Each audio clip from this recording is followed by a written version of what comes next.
Queridos, antes da gente celebrar o momento de ceia nessa noite, queremos trazer uma reflexão a respeito da palavra de Deus.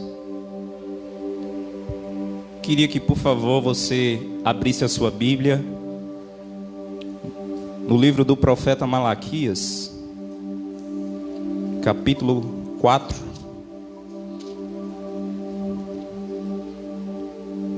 Malaquias, capítulo 4.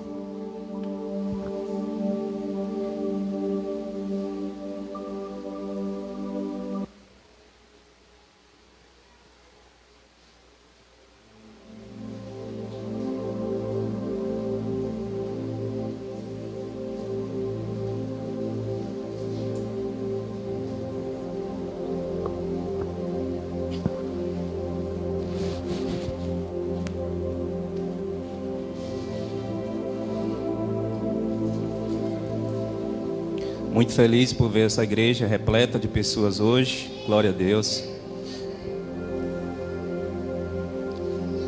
Deus está nos concedendo a oportunidade de aos poucos ir voltando, né? Malaquias, capítulo 4. Quem já está comigo, dá um glória a Deus aí.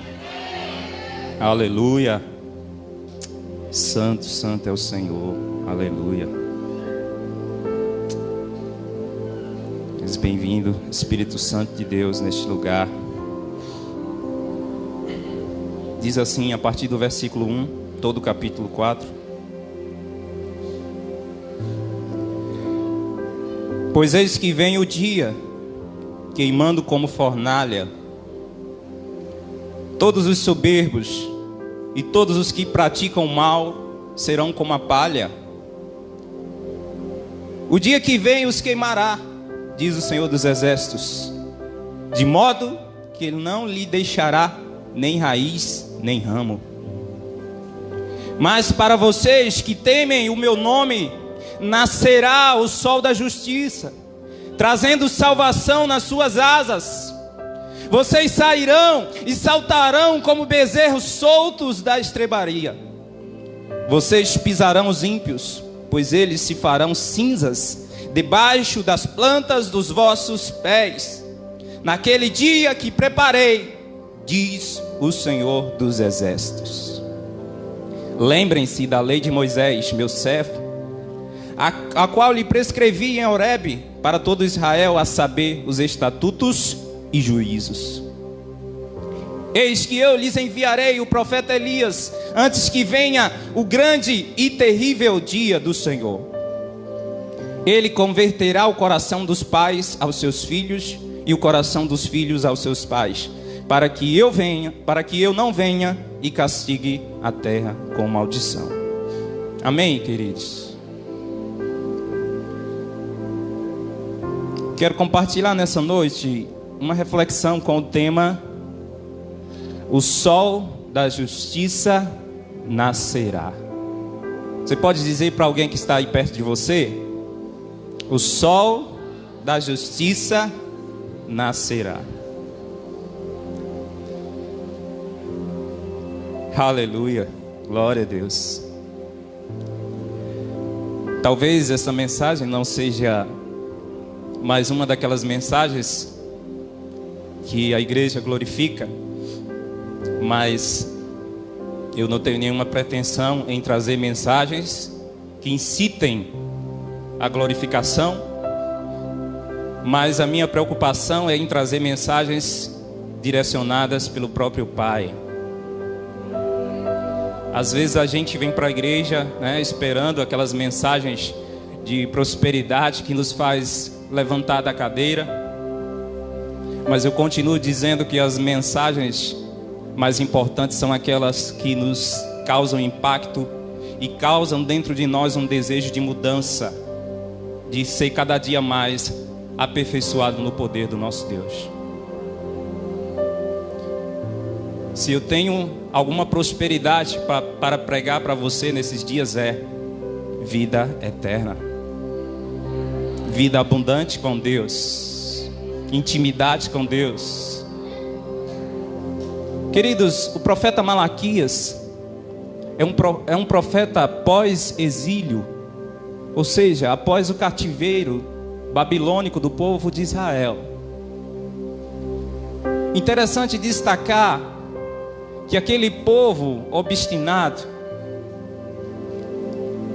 aquele povo diante de todo aquele sofrimento do cativeiro, a destruição da cidade, a destruição do seu templo, mesmo depois de voltar do cativeiro, ainda não tinha aprendido a lição. Aquele povo continuava ainda se afundando, continuava ainda com práticas imorais, negligentes diante do Senhor. Apesar dos esforços dos líderes, dos homens de Deus que o Senhor levantava para instruir o seu povo, Esdras e Neemias foram líderes pós-exílio. Mesmo diante dos esforços dos profetas, o povo insistia em permanecer no erro, em não reconhecer a adoração verdadeira ao Deus de Abraão, de Isaac e de Jacó. E Malaquias, ele foi um profeta densamente sobrecarregado com os problemas espirituais daquele povo. Se você for ler o livro do profeta Malaquias, eu vou tentar fazer alguns resumos aqui nessa noite. Você vai ver que aquele povo, ele pôs em dúvida o próprio amor de Deus por eles. O Senhor dizia: eu sempre amei vocês. Mas o povo perguntava: como é, Senhor, que tu nos amaste? Porque o povo acha que sinônimo de amor é viver uma vida dissoluta, sem castigo e sem disciplina. Mas com Deus não é assim, porque o filho que Ele ama, Ele disciplina. E Deus diz: eu sempre amei vocês.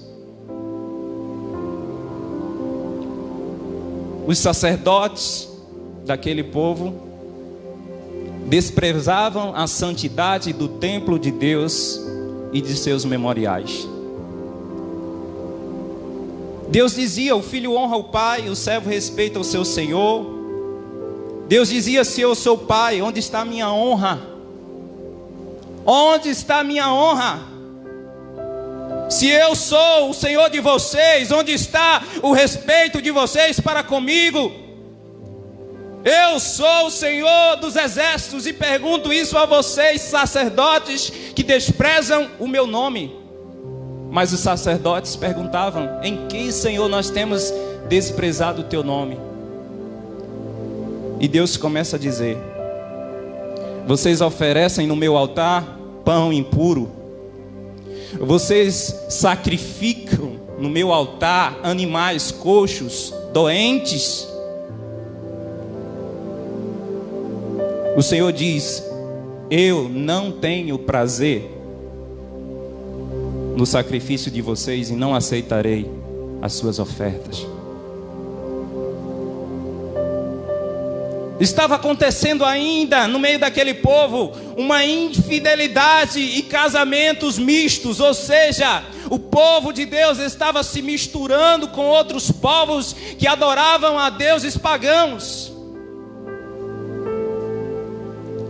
E Deus dizia: não temos todos o mesmo Pai, não nos criou o mesmo Deus. Por que então seremos desleais uns para com os outros, profanando a aliança dos nossos pais? Existia uma aliança, mas Judá continuava infiel, profanando o santuário do Senhor e casando-se com mulheres que adoravam a deuses estranhos. E o Senhor disse que eliminaria das tendas de Jacó todo aquele que fizesse isso. Existia ainda uma infidelidade, e o povo, os homens, estavam se divorciando das suas esposas fiéis. O povo estava abandonando as suas esposas sem motivo, se divorciando das suas esposas. E Deus diz: vocês não casaram diante de mim. Vocês não estabeleceram uma aliança diante de mim. Eu fui a testemunha da aliança de vocês. Mas vocês, sem motivo, abandonam a mulher da sua mocidade. Aquele povo dizia palavras tolas contra o Senhor. Aquele povo chegou ao ponto de pôr em dúvida a existência de Deus e a sua justiça. E o Senhor disse para aquele povo: ei, vocês estão me cansando com suas palavras. E o povo dizia: aonde está Deus? Aonde está o Deus da justiça? Porque achavam que aquilo que estavam passando era por ausência de uma justiça divina. Aquele povo se mantinha ainda infiel na entrega dos dízimos e das ofertas. Aquele povo achava que podia roubar a Deus. Vocês me roubam e ainda perguntam: em que te roubamos? Aquele povo continuava ainda a dizer palavras duras contra o Senhor, colocando o ato de servir a Deus como uma base comercial. Ou seja, se estivessem servindo a Deus e isso não resultasse em uma prosperidade, poderia simplesmente deixar de adorar a Deus.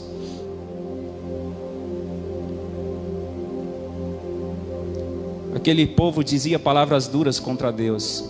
Dizia: é inútil adorar a Deus. É inútil, porque estamos adorando e nada está acontecendo. Eles diziam: aqueles que praticam mal são os que prosperam. Aqueles que tentam o Senhor são aqueles que escapam. Mas sabe, queridos, a pior arrogância do ser humano é querer julgar por aquilo que não conhece. Nada passa batido diante do nosso Deus. A justiça do nosso Deus é implacável. Ela pode demorar aos nossos olhos, mas um dia ela chega. Aquele povo achava que porque os seus inimigos estavam prosperando, não estava tendo justiça divina.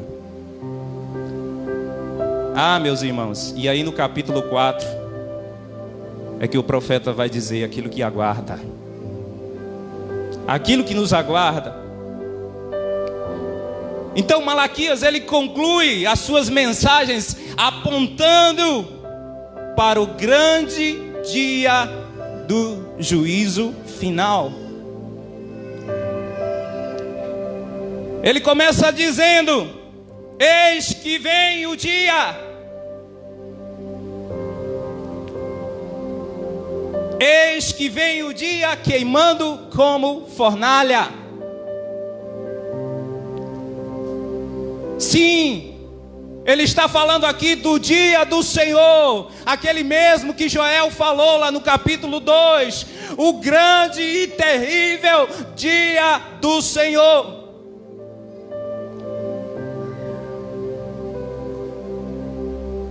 Nós precisamos entender aqui nessa noite o que vem a ser o dia do Senhor. O dia do Senhor não é os últimos dias. Entende-se na Bíblia os últimos dias como sendo a partir da encarnação de Cristo até a sua segunda vinda. O dia do Senhor será um dia que envolverá os acontecimentos da segunda vinda de Cristo, porque Ele voltará, amém?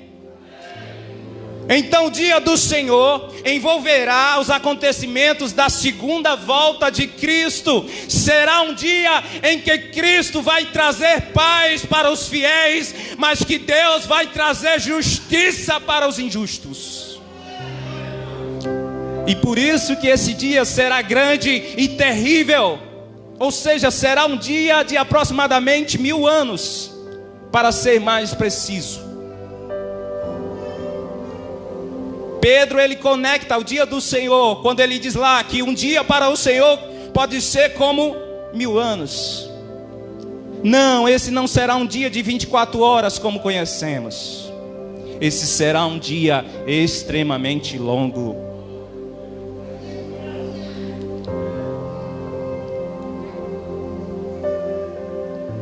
Para os ímpios, certamente será um dia terrível, horripilante. Será um dia de luz para uns, mas um dia de trevas para outros. Para os justos, o dia do Senhor será estabelecimento de justiça, de gozo, de restauração e paz. Mas para os ímpios, o dia do Senhor virá queimando como uma fornalha, ou seja, o fogo aqui está simbolizando isso mesmo, juízo de Deus. Os soberbos, aqueles que praticam o mal, queimarão em um só instante, assim como se queima a palha. Nenhum ímpio escapará desse dia, e a Bíblia é clara em dizer que não restará nem raiz. Nesse dia, a lei da semeadura não falhará. Aquilo que o ser humano plantou, ele vai colher. E eu quero falar um pouco sobre o elemento fogo. A Bíblia diz em Hebreus 12, 29, que o nosso Deus é fogo consumidor. Aleluia. Estudando a Bíblia, você percebe que o fogo ele vai estar presente durante os juízos de Deus. Lá em Apocalipse 11, você vai ver que as duas testemunhas, elas possuem um mecanismo de defesa.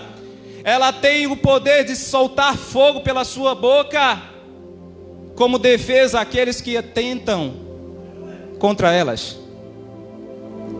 Lá em Apocalipse 16, durante a quarta taça, vai dizer que o sol queimará como fogo. Apocalipse 19, 12 vai dizer que os olhos do Cordeiro são como chama de fogo. Apocalipse 29 vai dizer que o fogo do céu descerá para consumir os inimigos de Deus na batalha final. A Bíblia vai dizer em Apocalipse 18:8 que a grande Babilônia, a cidade pecaminosa, cairá e queimará no fogo. E a Bíblia vai dizer ainda em Apocalipse 20 que o destino dos ímpios é o lago de fogo que arde sem cessar.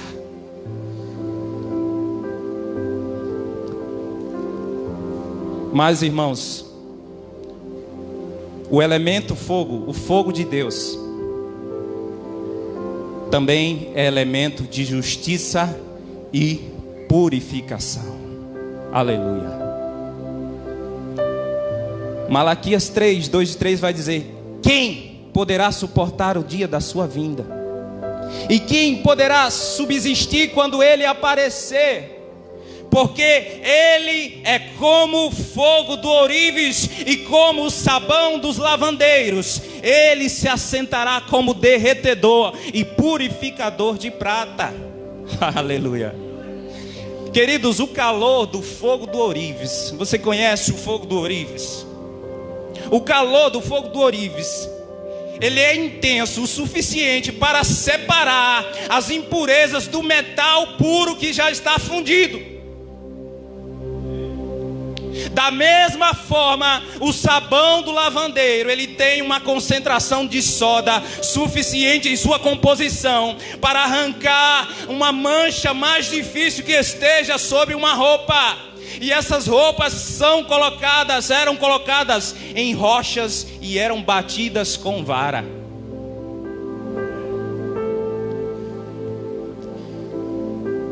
Ele virá como fogo do ourives e sabão dos lavandeiros. Ou seja, aquilo que o sabão e a água não conseguir tirar, o fogo vai tirar.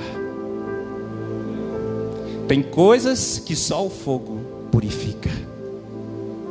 Tem coisas que a água e o sabão tira, mas tem coisas que só o fogo purifica. Jesus, ele aprendeu a arte da carpintaria. Portanto, meu amigo, ele sabe direitinho como ajustar um pau que está torto.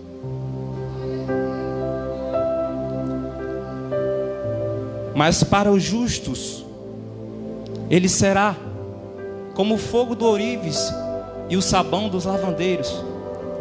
Ou seja, para os justos, Jesus virá como purificador. Esse fogo será para nossa restauração. Para os injustos, será como o fogo da fornalha. Ou seja, esse fogo será para a derrota e morte dos injustos. Então, chegamos à conclusão de que queimaremos de uma forma ou de outra, amém?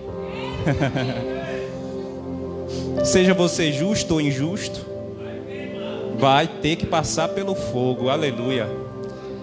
Então, você escolhe de que forma você quer queimar. Você escolhe. Você decide de qual forma você prefere ser queimado. Eu prefiro ser queimado pelo fogo purificador. Aleluia. Mas aí ele vai para o versículo 2. Mas para vocês que temem o meu nome, nascerá o sol da justiça, trazendo salvação nas suas asas. Quem é esse sol da justiça? Esse sol da justiça é Cristo Jesus. É interessante destacar que nos últimos dias, antes da volta de Cristo Jesus visível, a Bíblia é clara em dizer que haverá uma completa escuridão. A Bíblia diz que o sol não vai dar a sua luz. As estrelas vão cair do firmamento. Queridos, nada vai atrapalhar o brilho do sol da justiça que nascerá. Nenhuma claridade vai ofuscar o brilho do sol da justiça que nascerá. Os astros perderão o seu brilho. O sol ilumina, aquece, traz vida. Jesus, ele próprio se identificou como sendo a luz do mundo. Ele disse: eu sou a luz do mundo. Quem me segue não anda em trevas, pelo contrário, terá a luz da vida. O sol exporá tudo aquilo que a escuridão escondia. O povo que vivia em trevas viu grande luz. E aqueles que viviam na região e sombra da morte, resplandeceu-lhes a luz. E esse sol da justiça, ele tem luz própria. Ele tem luz própria.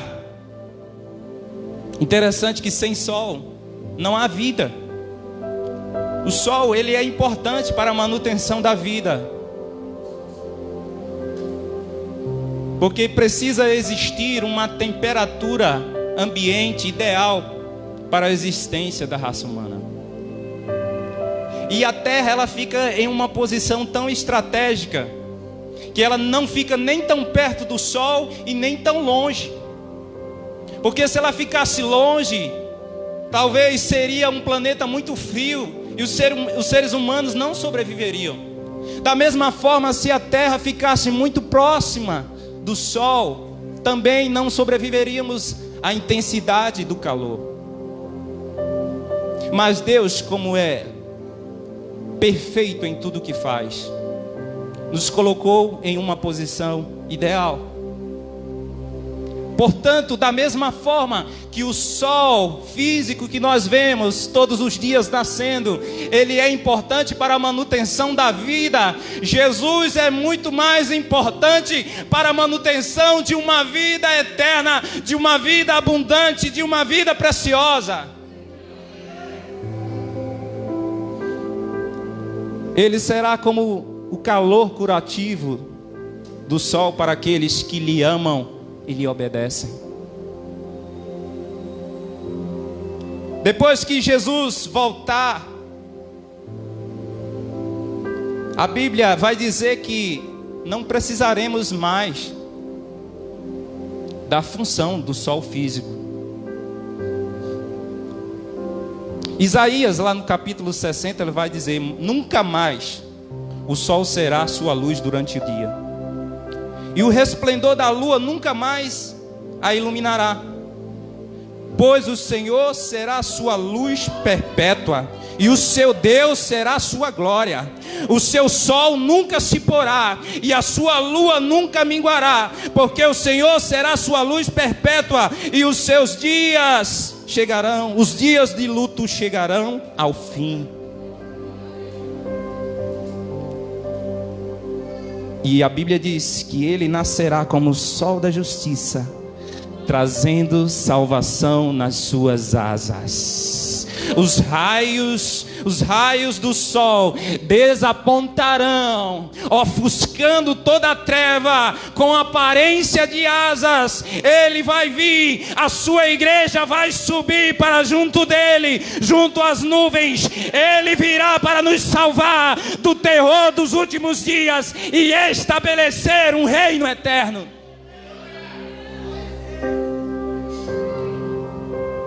Ele virá cavalgando sobre um cavalo branco, sobre as nuvens. Quem poderá suportar o dia da sua vinda? Sim, a igreja gloriosa, os remanescentes do povo de Deus. Esses sim suportarão o dia da sua vinda. Lá em Malaquias 3,16 vai dizer que então os que temiam o Senhor falavam uns aos outros. O Senhor escutou com atenção o que diziam. Havia um memorial escrito diante dele para os que temem o Senhor e para os que se lembram do seu nome. Queridos, por mais que a humanidade esteja inserida no pecado, sempre existirá um remanescente fiel. E no tempo de Malaquias não foi diferente.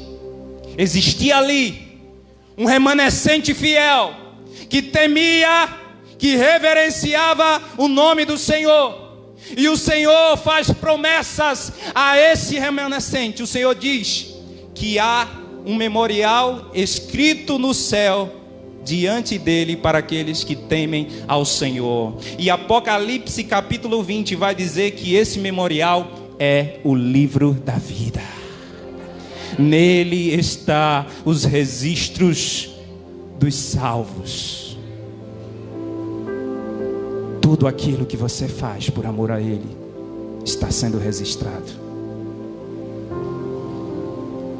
Há um memorial escrito diante dele. E o Senhor diz ainda: eles serão minha propriedade peculiar. Naquele dia que preparei, diz o Senhor dos Exércitos, eu os pouparei, como um homem poupa seu filho que o serve. Aleluia! Eu os pouparei, como um homem que poupa seu filho que o serve. Nós seremos poupados, queridos. Portanto, não precisamos temer o dia do Senhor. Não precisamos temer o dia do Senhor. Os justos podem ter certeza da sua guarda fiel. Nesse dia, a Bíblia diz que ficará claro e evidente a diferença daquele que serve e daquele que não serve. Então vocês verão mais uma vez a diferença entre o justo e o ímpio, entre o que serve a Deus e o que não serve. Sim, vai chegar o dia em que o Senhor vai colher, vai separar definitivamente o joio do meio do trigo. E sabe de algo maravilhoso? O brilho do sol da justiça também refletirá em nós. Nós também refletiremos o brilho do sol da justiça. Daniel 12:3 vai dizer: os que forem sábios resplandecerão com o fulgor do firmamento, e os que conduzirem muitos à justiça brilharão como as estrelas sempre e eternamente. Aleluia. E digo mais, a Bíblia diz que vocês sairão e saltarão como bezerros soltos da estrebaria. Aleluia. Você já viu um bezerro novinho, quando ele está ali preso durante muito tempo, que de repente você abre a porta da cancela e aquele bezerro sai e ele começa a saltar, ele começa a celebrar a sua liberdade, ele começa a viver a intensidade da sua liberdade. Assim seremos nós quando nosso Senhor voltar. Toda angústia vai ter fim, o mal vai ser punido e nós celebraremos a nossa vitória.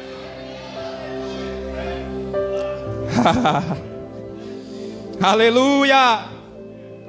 Não mais prisioneiros hostis, oprimidos por esse mundo hostil, mas desfrutaremos de uma alegria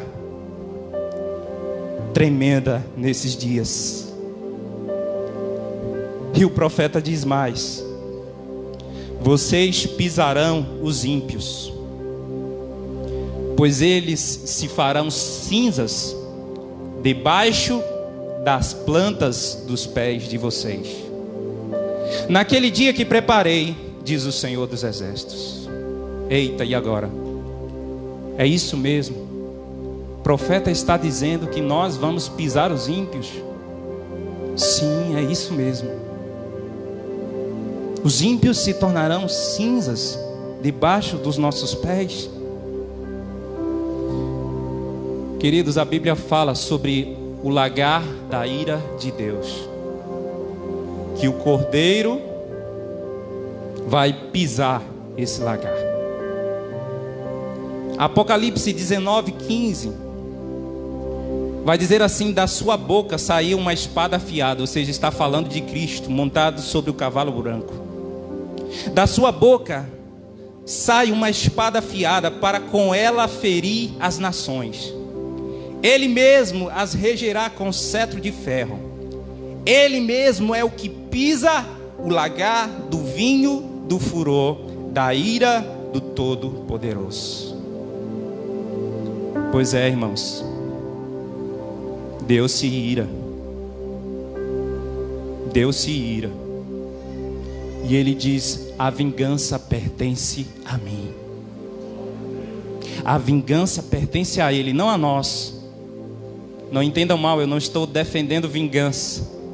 Mas sabe, todo mal que fazem contra você, o Senhor está dizendo: olha, deixa comigo, a vingança pertence a mim. Você não precisa fazer justiça com as suas próprias mãos. Deixa Deus fazer justiça por você. Então o Cordeiro de Deus, Cristo Jesus, vai pisar o lagar da ira de Deus. E sabe quem vai estar do lado do Cordeiro neste momento? Isso mesmo, nós, a sua igreja, aleluia. Estaremos ao lado do Cordeiro, aleluia.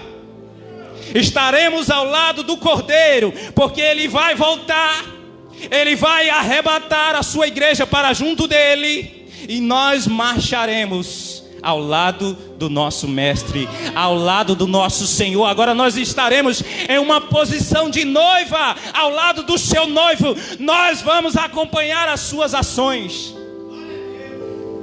Nós vamos estar diante dele, no seu trono, no seu governo. E aí, querido, Jesus vai começar a fazer justiça contra os inimigos do povo de Deus. Eita, glória a Deus. A Bíblia descreve uma batalha chamada Armagedon. Nessa batalha estarão reunidas várias nações da terra contra Jerusalém, contra o povo de Deus. A Bíblia descreve que numa extensão de 300 quilômetros estarão reunidas várias nações para lutarem contra Israel. Porque Israel foi o povo que Deus escolheu desde o princípio. O Senhor tem um amor infinito por Israel.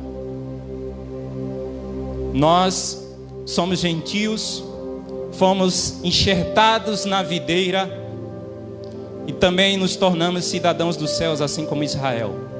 Mas o Senhor tem muitas promessas para aquela terra, para aquele lugar, e Ele vai cumprir, porque Ele é Deus. Tudo que está registrado aqui para a nação de Israel vai se cumprir, pode ter certeza. Jesus marchará juntamente com os seus santos para derrotar os seus inimigos que estarão reunidos contra Jerusalém. Se você quiser aprender isso em detalhes, leia Zacarias capítulo 14. Zacarias 14 vai descrever a situação de Jerusalém nesse momento. Ele vai dizer: porque eu ajuntei todas as nações para a batalha contra Jerusalém. A cidade será tomada, as casas serão saqueadas, as mulheres violentadas. Metade da cidade será levada para o cativeiro, mas o restante do povo não será expulso da cidade. Então o Senhor sairá e lutará contra essas nações, como ele costumava lutar no dia da batalha. E nós? Aí no versículo 5 ele vai dizer: então virá o Senhor meu Deus, e todos os santos virão com ele. Todos os santos virão com ele. E Apocalipse, capítulo 19, vai descrever o resultado final dessa batalha. Ele vai dizer: vi a besta, os reis da terra com os seus exércitos reunidos para fazer guerra contra aquele que estava montado no cavalo e contra o seu exército. Mas a besta foi presa, ou seja, o anticristo. A gente já falou aqui que a besta é o anticristo. A besta foi presa e com ela foi presa o falso profeta. Esses dois estarão enganando o mundo nessa época, mas eles serão presos e serão lançados no fogo de enxofre. E a Bíblia diz que aqueles que foram seduzidos, que estavam com eles, serão mortos com a espada que sai da boca do Cordeiro. Quando Malaquias disse que esses ímpios estariam debaixo dos nossos pés, que nós viríamos as suas cinzas, ele está se referindo justamente a esse momento em que a igreja gloriosa estará do lado do seu mestre e Jesus estará derrotando os inimigos do povo de Deus. E aí as ligaduras serão quebradas. Tudo aquilo que cerceia a nossa liberdade vai ser encerrado, e o resultado final, o veredito final, revelará a vitória do justo sobre os seus inimigos. Deus literalmente humilhará os ímpios aos pés do justo.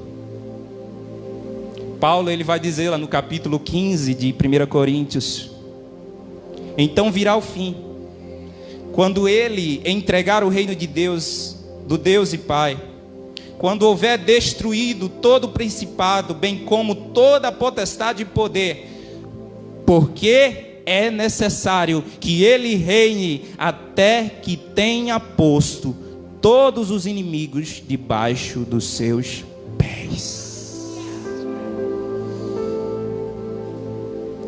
Mas o profeta continua, deixando algumas advertências, porque até esse dia chegar, é necessário uma postura ao nosso respeito.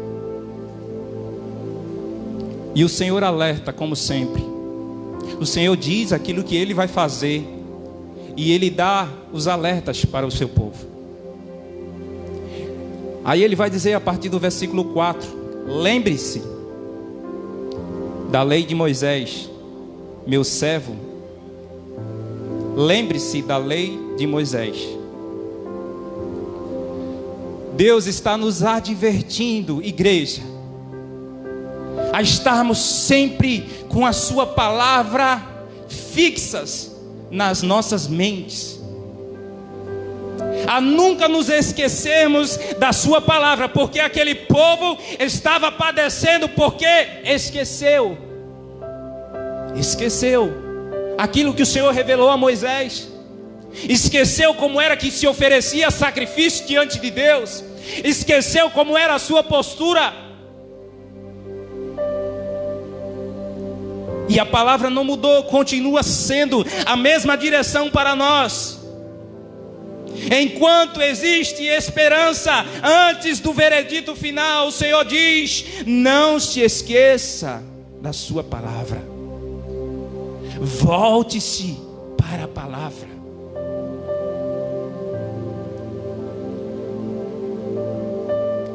A lei foi dada a Moisés, e a lei nos foi dada para que possamos viver em santidade, para que possamos viver em obediência, para que possamos ser direcionados para um Salvador, para o próprio Jesus Cristo.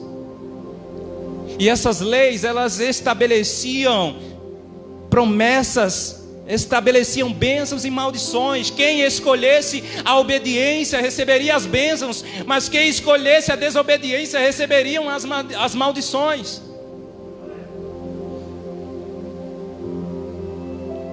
Deus adverte ainda, através dos seus ministros, dos seus instrumentos. Ele diz no versículo 5, já para encerrar: eis que eu lhes enviarei o profeta Elias, antes que venha o grande e terrível dia do Senhor. Ele converterá o coração dos pais aos seus filhos, e o coração dos filhos aos seus pais, para que eu não venha e castigue a terra com maldição. O profeta está dizendo aqui que o profeta Elias será enviado em dias antecedentes ao dia do Senhor.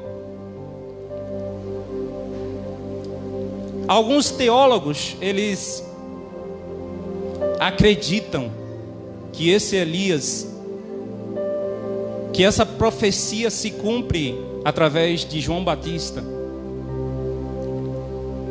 De fato, Elias já havia sido arrebatado quando Malaquias escreveu essa profecia.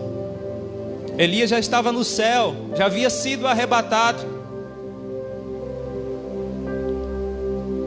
Então alguns teólogos acham que essa profecia se cumpre através de João Batista, que seria alguém que viria no poder e no espírito de Elias e prepararia o caminho do Senhor. De fato, Lucas 1,17 vai dizer: irá diante do Senhor no espírito e poder de Elias para converter o coração dos pais aos filhos, converter os desobedientes à prudência dos justos e habilitar para o Senhor um povo preparado. De fato, João Batista, ele foi responsável por preparar o caminho do Senhor na sua primeira vinda. Mas, queridos, o dia do Senhor será na sua segunda vinda, na sua volta definitiva.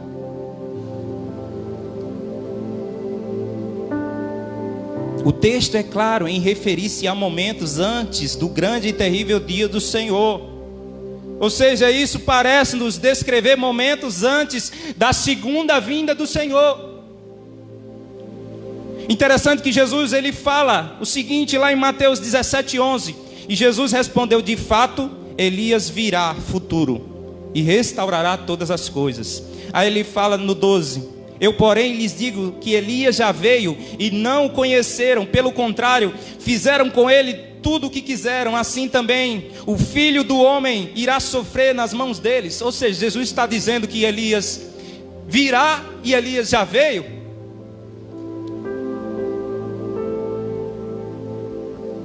João Batista veio no poder e no espírito de Elias, mas muitos não o reconheceram, porque as pessoas, os judeus esperavam o Elias vir, o Elias mesmo vir. Mas Jesus disse que o Elias virá para restaurar todas as coisas. Ou seja, parece restar aqui ainda um Elias que irá preparar a volta do Senhor. João Batista cumpriu seu papel preparando a primeira vinda do Senhor, mas o Senhor vai voltar novamente. E João Batista já havia cumprido esse papel, mas Jesus está dizendo: Elias virá para restaurar todas as coisas. Mas ele diz também: Elias já veio. Ou seja, João Batista já tinha vindo, mas ainda viria um outro Elias. Interessante que Elias, ele não morreu, ele foi arrebatado vivo. Será que isso indica alguma coisa? Elias e Moisés eram aqueles que estavam conversando com Jesus ali no monte da transfiguração. Ou seja, isso parece se encaixar com o relato de Apocalipse a respeito das duas testemunhas. Duas pessoas, dois profetas que estarão presentes na terra no momento da grande tribulação, que serão os porta-vozes de Deus contra todas as hostes da maldade que estarão reinando. E todas as características de uma dessas testemunhas remota a Elias. Será que tudo isso é apenas coincidência? A Bíblia diz que essas testemunhas terão poder para soltar fogo das suas bocas, terá poder para repreender a chuva durante 3 anos e meio, que foi exatamente isso que Elias fez.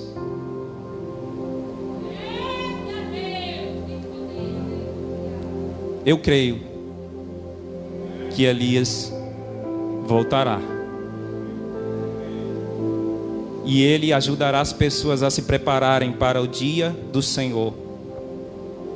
Elias vai apresentar o Messias. Vocês sabiam que israelenses não acreditam no Messias, que o Messias já veio? Eu fico imaginando quando Jesus voltar, ele vai ressuscitar a sua igreja, vai estar acontecendo uma batalha contra Israel. Jesus vai chegar para livrar os israelenses. Elias vai preparar o caminho para os israelenses, dizendo: olha, o Senhor está vindo aí com livramento. Jesus vai vir, vai derrotar os inimigos de Israel. Então os israelenses vão lembrar que de fato aquele era o Messias prometido, e eles vão dizer: Baruch Rabá, Beshei Adonai, bendito é o que vem em nome do Senhor. E a Bíblia diz que eles serão salvos. serão salvos, porque agora eles crerão no Messias. Eu quero encerrar esta ministração dizendo que o veredito final será de alegria para os justos, mas de terror para os ímpios. Aproveite os conselhos que a palavra de Deus deixa para nós. Procure fazer por onde desfrutar do dia do Senhor.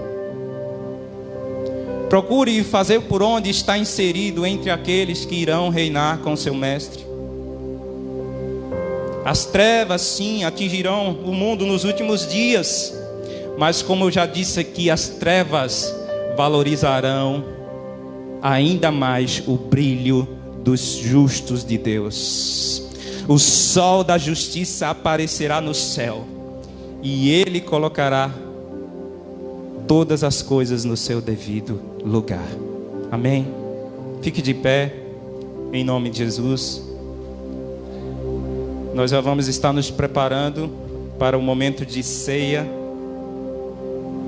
Queria que você refletisse um pouco sobre esta palavra. Consagra a tua vida nessa noite.